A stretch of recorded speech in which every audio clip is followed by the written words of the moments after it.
Bienvenue dans cette vidéo dans laquelle je te propose de t'entraîner pour ton prochain contrôle en résolvant ce petit exercice. Nous allons mettre chaque produit, il y en a 5, sous la forme d'une puissance a exposant n avec a et n des entiers.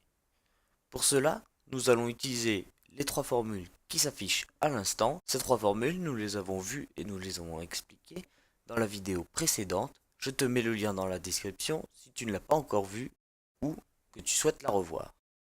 L'idéal, ça serait que tu prennes un papier et un crayon et que tu résolves l'exercice à l'aide des trois formules que tu as ci-dessous sans regarder ce qui va suivre. Puis de regarder la correction et de voir où sont tes erreurs si tu en as.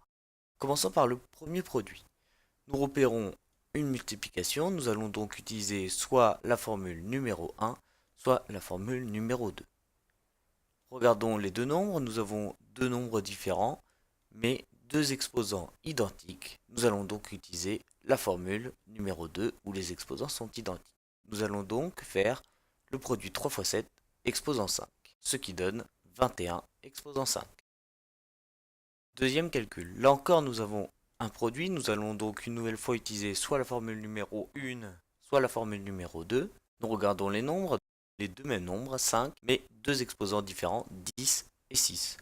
Nous allons donc devoir utiliser la formule numéro 1, a exposant n multiplié par a exposant m. Cela donne donc 5 exposant 10 plus 6, soit 5 exposant 16.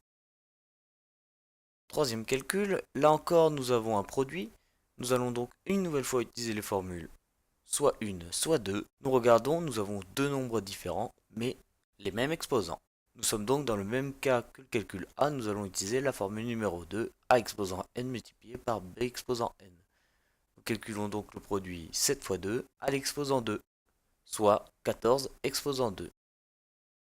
Troisième calcul, on voit rapidement que c'est une puissance de puissance, c'est donc la formule numéro 3. Cela donne donc 11 exposant 6 fois 10, c'est-à-dire 11 exposant 60. Dernier calcul, on a un produit de 3 puissances. On repère que les deux premiers facteurs, nous avons deux exposants différents et le même nombre. On peut donc utiliser la formule numéro 1. Pour cette première multiplication, cela donne donc 4 exposants 6 plus 3. On n'oublie pas notre troisième facteur que l'on n'a pas encore utilisé, 5 exposant 9. On obtient 4 exposant 9 multiplié par 5 exposant 9. Là encore, nous avons un produit de 2 puissances et on repère que ces deux puissances sont de même exposant. On peut donc utiliser la formule numéro 2 dans ce cas-là. Cela donne donc le produit 4 fois 5 à l'exposant 9, c'est-à-dire 20 exposant 9.